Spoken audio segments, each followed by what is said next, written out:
Close your eyes. With every breath, feel your body growing a little heavier, a little warmer, a little more still. The day is over. Whatever it held, whatever it carried, you can set it down now, right here.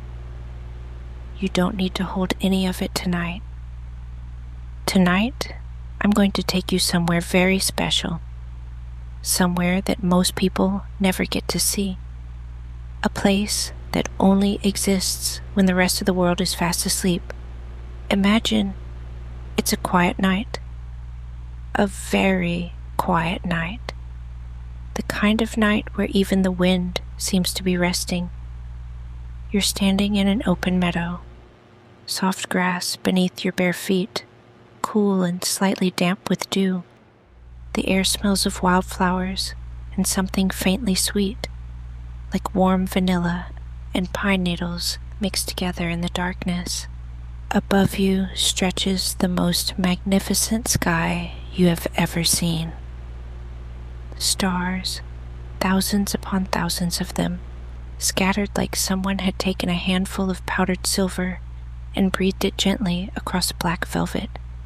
They don't flicker urgently tonight.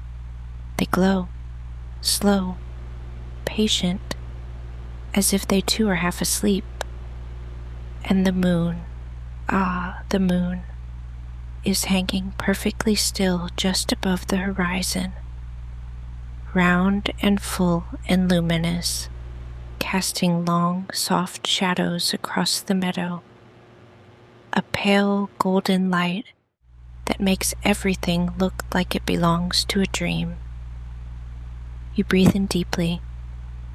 The night air fills your lungs, and it is cool and clean, and it carries with it the very particular smell of night, dark earth, sleeping flowers, the memory of a day well lived.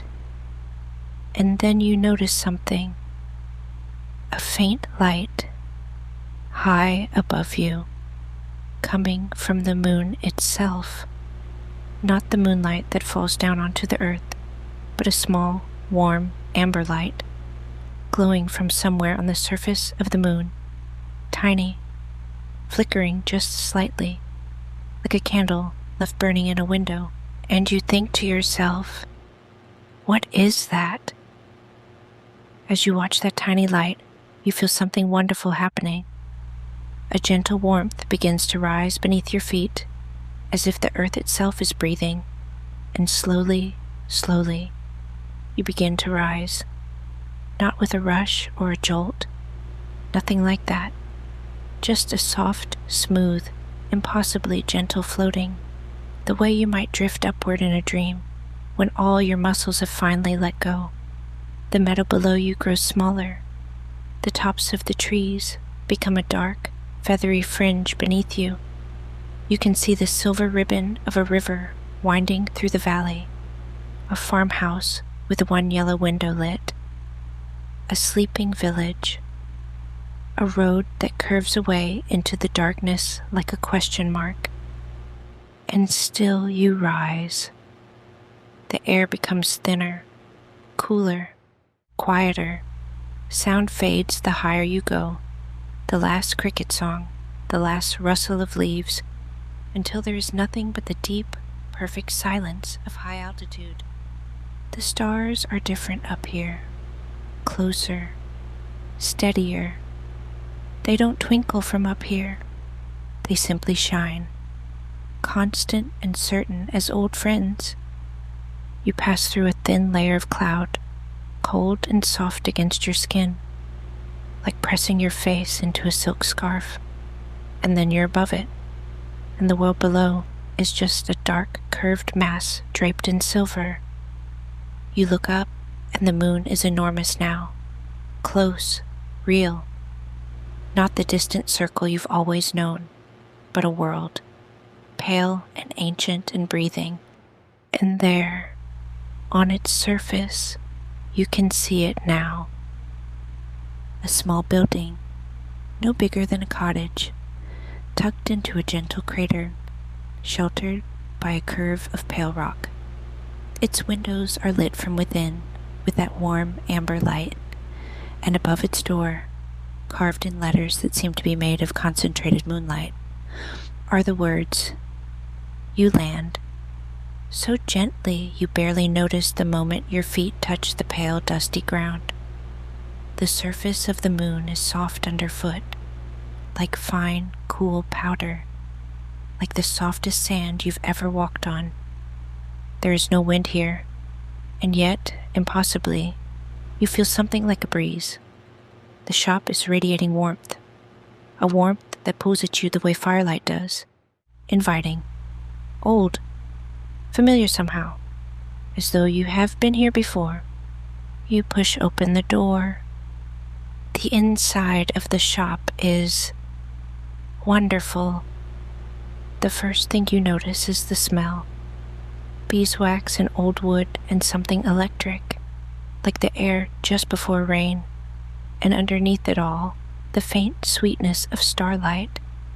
If starlight had a smell, this is exactly what it would be. The walls are lined floor to ceiling with shelves, dark wooden shelves, worn smooth by what must be centuries of hands, and on every shelf, arranged with the quiet care of someone who loves what they do, are the most extraordinary things you have ever seen.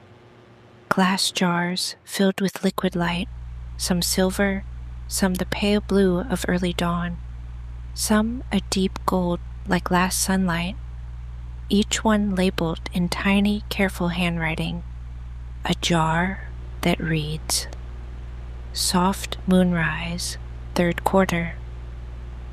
Beside it, reflected light from still water summer, and another, the glow that falls through curtains at 3 a.m. There are tools arranged on a long wooden workbench, small, precise instruments that look ancient and impossibly delicate.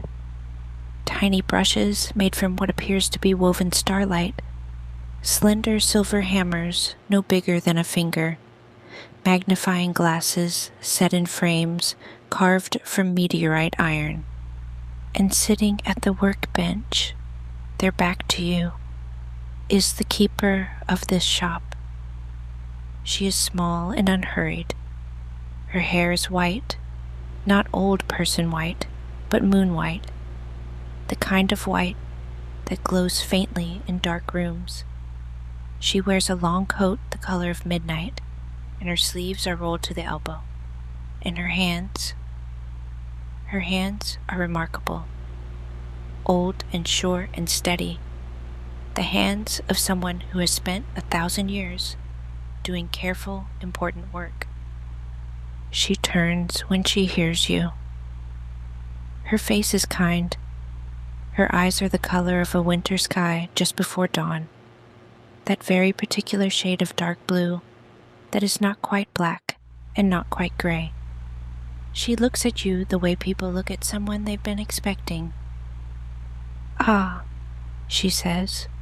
Her voice is soft, like a word spoken in an empty library. "A visitor. Come in, come in. Mind the threshold. The door tends to stick in the cold." You step fully inside, and she pulls a stool from beneath the bench and sets it beside her. "Sit," she says. "I'm in the middle of something, but you're welcome to watch." You sit. The stool is worn smooth and perfectly comfortable. You feel your shoulders drop, your jaw unclench. She turns back to her work, and you see now what she is doing. On the bench before her, held carefully in a wooden cradle lined with velvet, is a small piece of the moon's light. You can't explain what it looks like exactly. It's light that has taken a kind of shape, slightly curved, slightly dented on one side, as if someone had pressed their thumb into it. She is examining it through a glass, turning it this way and that, with a pair of fine silver tongs. This one, she says, has been scattering badly all week. You may have noticed the moonlight on the water not quite landing right, shadows not quite soft enough. She sets down the glass and picks up one of the tiny brushes and dips it into a jar of what looks like concentrated silver. Every night, she says, not looking up, her voice falling into the rhythm of her work. Every single night, there are repairs to be made. The light wears down. The glow fades at the edges. Tiny dents and cracks from the passage of so many nights. And I fix them. You watch her work. Her hands move with such unhurried certainty. Each stroke of the brush is slow, deliberate. She breathes slowly as she works, and without meaning to, you find yourself breathing slowly too. In, out, in, out. Ah, ah. The room is perfectly warm. The light is perfectly soft. The silence is the most restful kind of silence, filled with the tiny sounds of careful work, the soft clink of a jar being opened, the whisper of the brush, the faint hum she makes as she concentrates, low and tuneless and soothing. After a while, she speaks again. Do you know, she says, how many people sleep by moonlight without ever thinking about where it comes from, without ever wondering who keeps it going? She smiles, not unkindly. I have been here since before anyone alive can remember, long before the cities, before the roads, before the names of things were written down. There was always a moon, and there was always someone to tend it. She sets down the brush and picks up the small silver hammer. Tap, tap, tap. 3 gentle strikes, so light you can barely hear them. The dent begins to smooth. The moon, she continues, does not shine by accident. Every night I prepare it. Every night I check every edge and curve and surface. I fill the dim patches. I smooth the rough parts. I polish the craters until they catch the sunlight properly and send it back down to you. She holds the piece up to the lamp. It glows beautifully now. Perfect. She nods once in quiet satisfaction and sets it down in a tray to her left. Then she reaches behind her to a shelf and takes down another piece. This one is larger, a long curved section, like a rib of light. She sets it in the cradle and tilts her lamp closer. This is the part that falls across the water just before midnight, she says. People sleep better when this one is right. Something about the way it falls on moving water. It slows the mind down, tells the body it is safe to rest. You feel yourself getting heavier as she speaks, not in an unpleasant way. The way you feel in a warm bath, the way you feel in a favorite chair with a book you've been saving. Your eyelids are growing heavy. The lamp on the wall is very soft and very golden. The keeper's voice is a steady, low current beneath everything.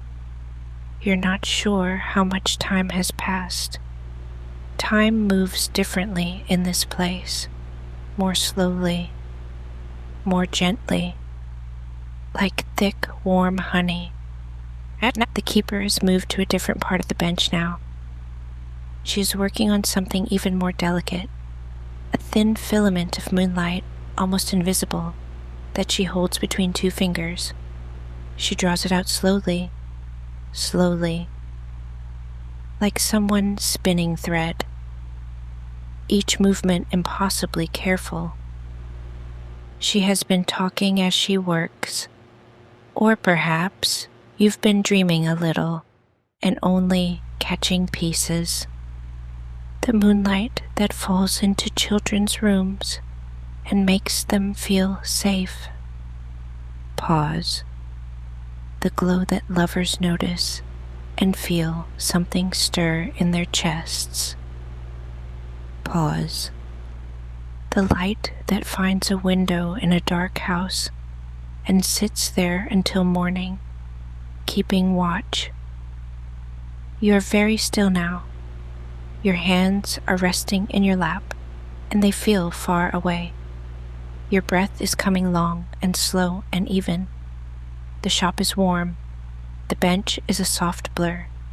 The keeper's voice is like a steady hand between your shoulder blades. Not pushing, just present, holding.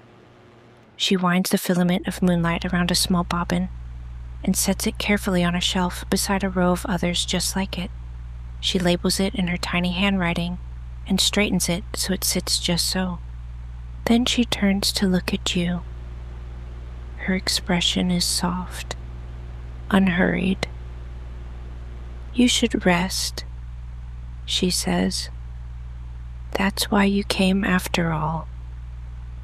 There is a low chair by the window, wide and cushioned, and draped with something that looks like woven cloud. You don't quite remember moving toward it, but you are there now, and it is exactly as comfortable as it looks. More so. Outside the window, the surface of the moon stretches away in every direction, pale and still and ancient.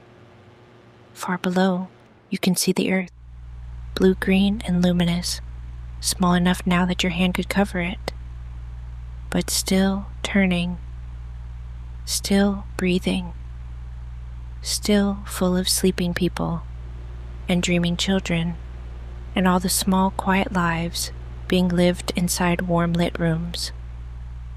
The keeper returns to her bench. She hums very softly as she works. Tap, tap. The quiet clink of a jar. The slow movement of the brush. Your eyes close. Open. Close. The light in the shop is golden and warm. It falls across your hands and across your feet, and it is perfectly, completely safe. The keeper doesn't look up, but she says so softly, "Sleep. The light will be ready by morning. Everything will be taken care of." And you believe her. You believe her completely because she has been doing this since before memory. She has been tending the light since before there were words for light. She has kept the moon burning through every single night in the history of nights. And tonight is no different. Tonight, the light is being made ready. Tonight, the world is being looked after.